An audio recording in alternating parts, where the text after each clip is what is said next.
just sort of a very rudimentary way of saying, well, so how does it do an employment factor calculation for different segments of the supply chain, manufacturing, construction, operations, and maintenance?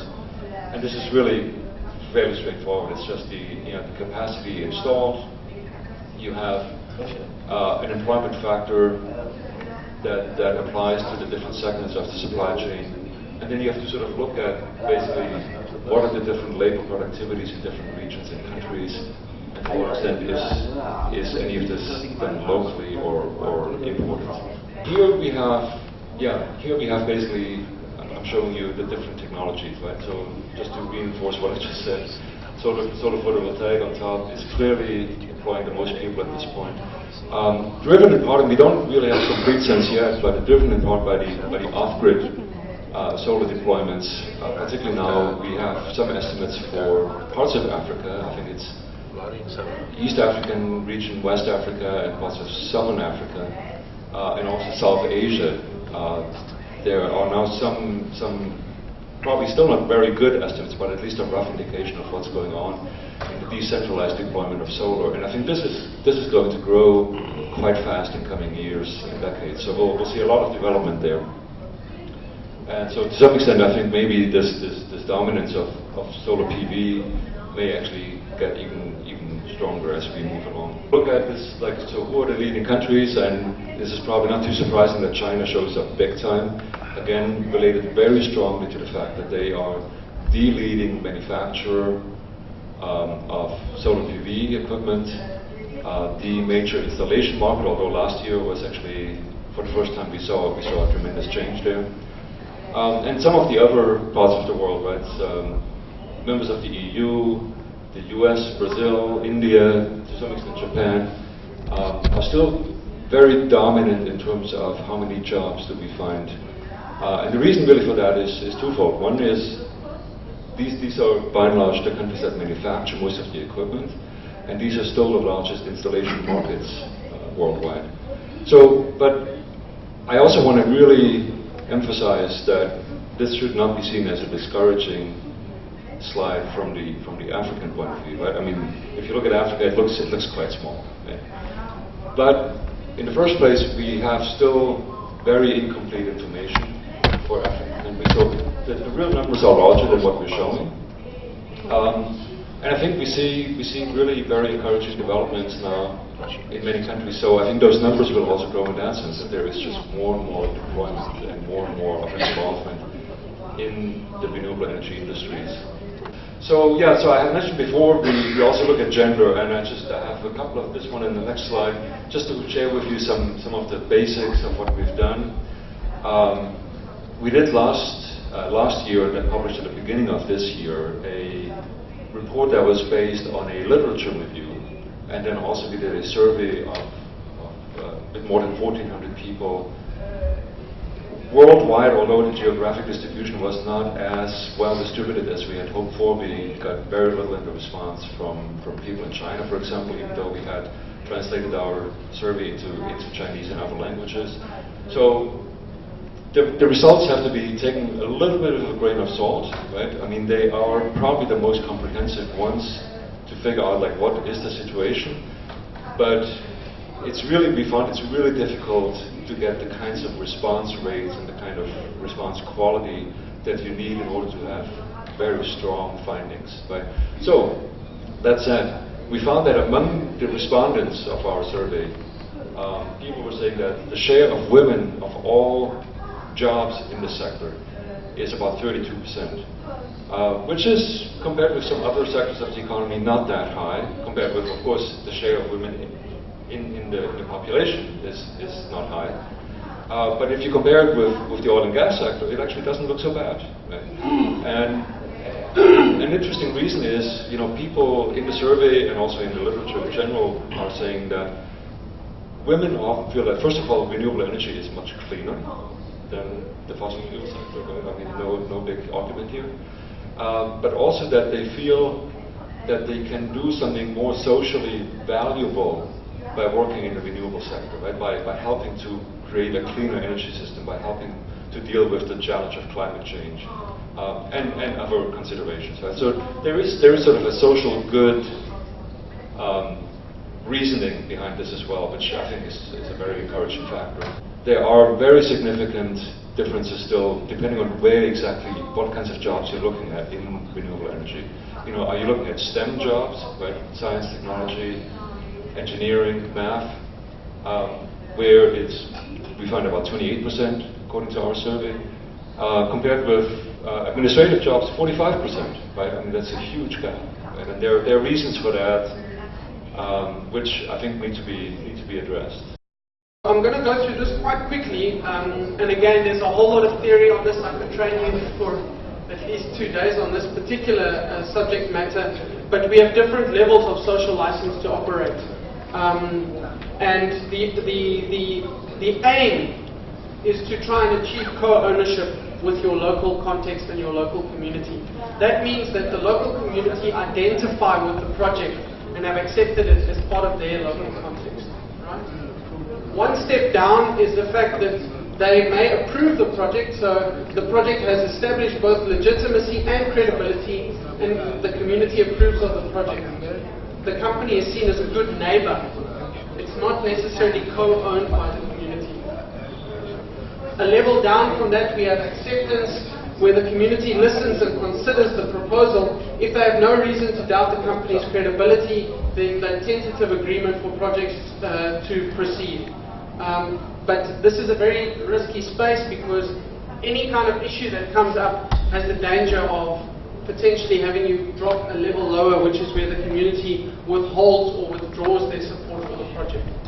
So I don't know if anyone in the room has worked on projects where that has actually happened, but when the support is withdrawn at a local level, it is a very, very difficult operating context to work in, particularly during construction.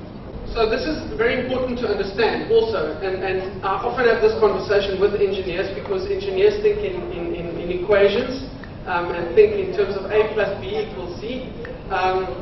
Sometimes it is assumed that if you have community benefit delivery, you will have a social license to operate. Well, that's not actually true. So with community benefit delivery, it doesn't necessarily mean you're going to have a social license to operate. However, if you have no community benefit delivery, you will definitely have no social license to operate.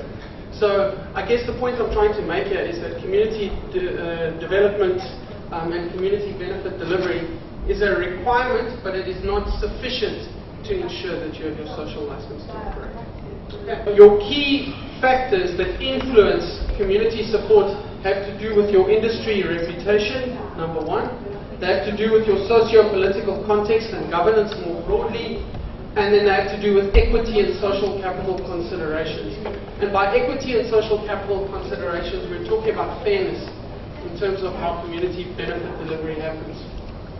And in the area where industry reputation, socio-political context and governance, and your equity and social capital overlap, those are held together by a couple of important principles, which include respect, compatibility of interest between the project and the local community, legitimacy, and at the core of that is trust.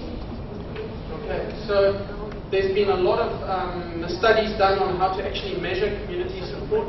There's really good literature out there about how to actually monitor this on an ongoing basis.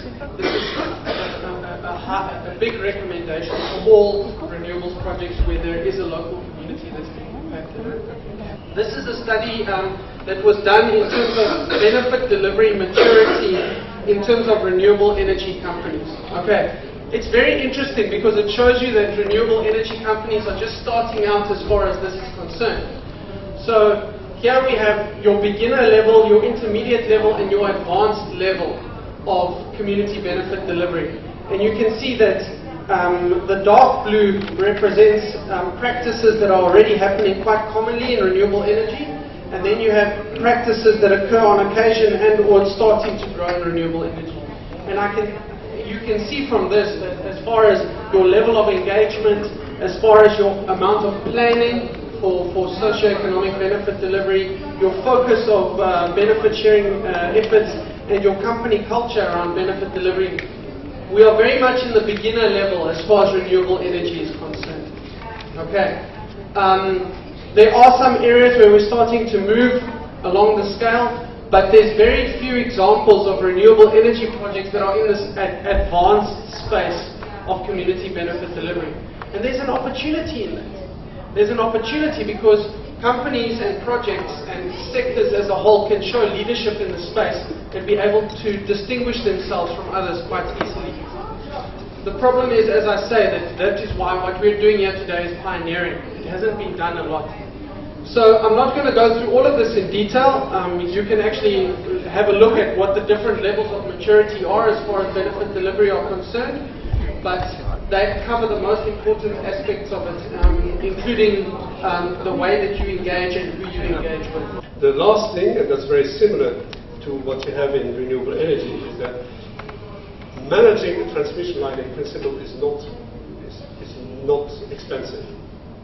All the costs related to a transmission line come up front, and that makes that the cost of your funding, so in case of a loan, how much will you pay for your loan, that really has a tremendous impact on the cost of your whole operation. So the mission, as well with IPPs as with transmission, really you have to do whatever you can to bring the cost of funding down. And that is something that you can only do by bringing the risk down, because a lot of the funding comes in fact from the risk premium that both the investors and the banks will ask.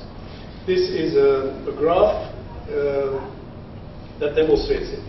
It's an IPP graph, but I think it's perfectly applicable to transmission situation as well. When you look at an IPP that's gas and one that is wind, the upfront investment for a gas IPP are small, and its real cost comes from the purchase of the gas over the lifetime of the power plant. In case of wind, most of the money has to be paid up front. So if you here in this situation, so in a developed country, cost of equity 10%, cost of debt 5%, you almost match it. If you come to a developing country where both the investors and the lenders are not really comfortable that they will see the return that they expect on their investment or on their money, so they will increase cost of equity 18%. In my experience, sub-Saharan Africa, cost of equity has sometimes gone up over the 20%, typically 23% in fact. Cost of debt in East Africa, when I was working there, was on average 13%. So it's even worse. That means that suddenly, because of all these interests and all these dividends that you have to pay, over the lifetime of the project, you are not competitive anymore with the classical power production. And the difference between both is the risk. And the risk can be real, and the risk can be perceived. And what we have to do in the first place as international institutions is find ways to bring the perceived risk down to the level of the real risk, and then encourage the governments to also remove the real risk so that you can attract investment at a reasonable cost. I'm not going to expand on that, but I think there's not one single off-taker in sub-Saharan Africa who is profitable in its own right. So that means that the credit risk, the risk of non-payment and delayed payments by the off-taker is a significant concern. If you can solve that, it would be great. To conclude, improve the transmission grid, you reduce your losses, you bring cheaper power generation that's not from more far away to the end user, you improve the integration of intermittent renewables. You can probably double the capacity for intermittent renewables. You increase the security of supply, and then finally, we have been talking about Ghana. So in Ghana, I think 1/3 of the potential consumption and offtake from the grid was lost because it was too expensive. And if you have a factory that can generate its own power at 25 cents, while it has to pay 30 cents from ECG, well, the choice is easily made. So you really need to make to make your power cheaper. Okay, next one. Sorry, am I talking too fast? Not fast enough? I'm okay to follow? If you want to interrupt, that's fine as well. Can we interrupt? Yeah, of course. Yeah, no, it's, otherwise it gets boring. Okay, now, what I try to explain is that we need a lot of money for the renewable energy sector, we need a lot of money for the transmission sector, so it's important to find the money where it gets, and you will find it partly still with DFIs and the national budget, but you can also find some of it with the private sector. So why does it make sense? Well, first of all, you remove, if you can manage to find somebody who will build your transmission line, and you don't have to pay for it up front, but you pay an annual fee, it removes a big burden from your budget. And that allows you to do more. We've been talking about national debt, so a lot of, in the case of a private sector involvement in one way or another, so you don't need to fund your money as a country through loans, and that means you don't have to declare, you realize this beautiful transmission line, and you have to declare it as an obligation to the IMF, and that means that you can use your latitude to do other useful things. The other thing, and we'll talk about that, is that if it is the utility that is to take off a loan from a private bank to build a transmission line, well, first of all, that will account to the national debt as well. And very often, either it will pay a very high interest rate, because the utility as such is not creditworthy, or it will require an MOF, a government guarantee, and the government in return will have to declare that to the IMF as a contingent liability, and so it gets penalized as well. Secondly, and now I'm talking about, so I'm referring heavily on a study that was made not so long ago by the World Bank, and they looked especially at privatization concepts that have been tested in Latin America. Latin America is interesting because each country is a bit different, and not each of these countries is very rich, so you really have, you can compare apples to some extent. And what you see is that when you compare the cost of building the transmission line by the utility and the total cost that you will pay to a private operator of transmission line, you see that the costs on average are lower, simply because in the agreements that you will sign with the independent provider of transmission, you can build in a lot of incentives for the private company to behave and to do what it is supposed to do, so provide wheeling at the most economic charge.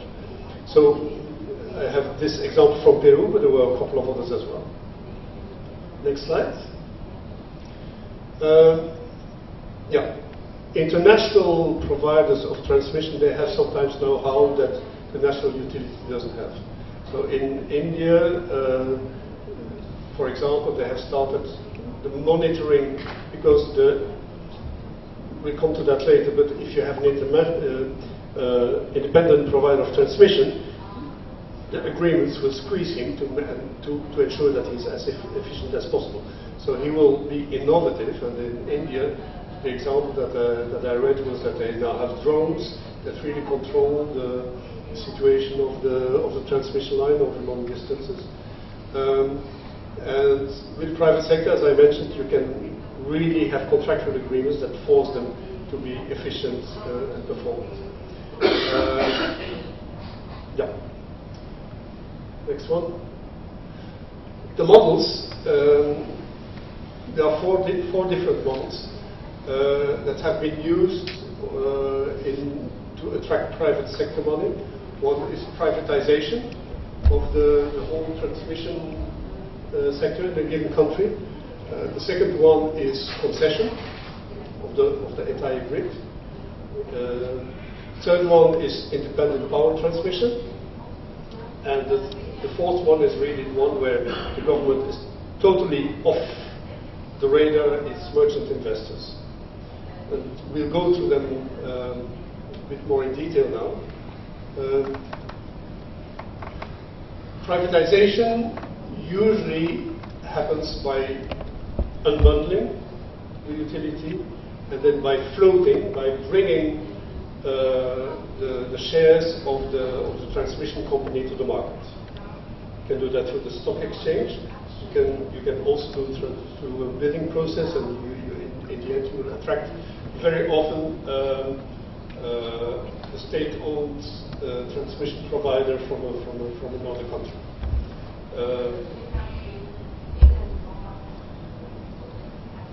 In the case of whole of grid concession,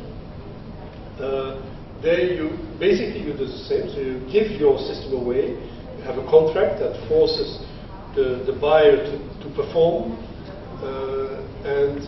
but that is only for a limited period. Typically, it would be 20 years. In case of an independent power transmission, so it is one single company that builds and operates, or you could even imagine that they do it as a rehabilitation. Rehabilitates and operates a transmission line and gets paid for it. In the case of merchant investment, it's really a purely commercial operation. It's an operator who decides that he can buy power cheap in point A and he can sell it to point B and then gets a commission on it. Sorry, can you repeat this again, the merchant scheme? Sorry? Can you repeat the merchant scheme, how it functions? Yeah. Sorry, but if you can go to the next slide, because I have a couple of examples, I think. There is, the example that I remember is that it's a private company that got the permission to build a transmission line in Australia between Tasmania and to the mainland. And the cost of power in one of these two places was significantly cheaper, and so they got wheeling. They had wheeling charges, and they got the revenue from that. In practice, in Africa, I would say it would make sense, probably in the Copper Belt, in the DRC and Zambia, to bring power from a place where the power can be produced in a reliable way and bring it straight to the south of Congo. It's a bit what the Copper Belt Energy Corporation is doing, more or less. By the way, we'll come to that later. In the case of the whole grid concession, so there have been a couple of examples: Mali, Cote d'Ivoire, Senegal, and Cameroon. What I read is that they have not been very successful. I think some have been terminated early because the performance of the concessionaire was not satisfactory. They really did a strict minimum, and in the end was quite disappointing. Yeah, there may be some lessons learned from that, but For the whole grid concession, you mean the whole country or just the whole country. Whole country. Yeah. Very often, I think in most of the cases, the government kept a stake, but really gave away the full control. Independent power transmission, extremely successful in Latin America and India. It's also very successful, by the way, in the United States. And according to a report from AFDB, there's one example in Mozambique. Never heard about it, but yeah. Yeah. No.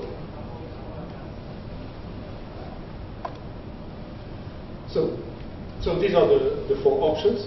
There's, if you go to the next slide, yeah, so that's a bit more detailed. So I'm giving that because I suppose that you will all receive a copy of the presentation, and so I'm adding a number of slides just to give you a bit more detail, but I'm not going to cover that, so you can go to the next. Yeah, the Copper Belt Energy Corporation, I don't know if anyone is familiar with that, so it's private company. I think government of Zambia has about 20% or 30% in it. Proparco, which is the French DFI, has recently invested in it. So they have transmission assets in Zambia, and they generate about 80 megawatt themselves, and they get wheeling charges from, that goes from the grid to the mines, so they charge the mines for that. They are connecting to the SAPP, South African Power Pool, and then they do also, they have then power supply agreements independently with that. And has been running for quite some time, quite successfully, and it's expanding. When you talk to the people of ZESCO, the utility in Zambia, they don't like it. But I better say, we want to end that concession and take control again. But it works. Next slide. So this is the assessment that... Il y a une quinzaine de centres de formation. Donc on ne cherche pas la réalisation uniquement, mais on cherche la pérennité de ces projets, des centres de formation. Et c'est une condition nécessaire pour avoir l'éligibilité de l'ANAME pour ouvrir une société installatrice en Tunisie. Aussi, donc, il y a 5 entreprises d'encapsulation en Tunisie en photovoltaïque, donc créées derrière ce marché du console électrique.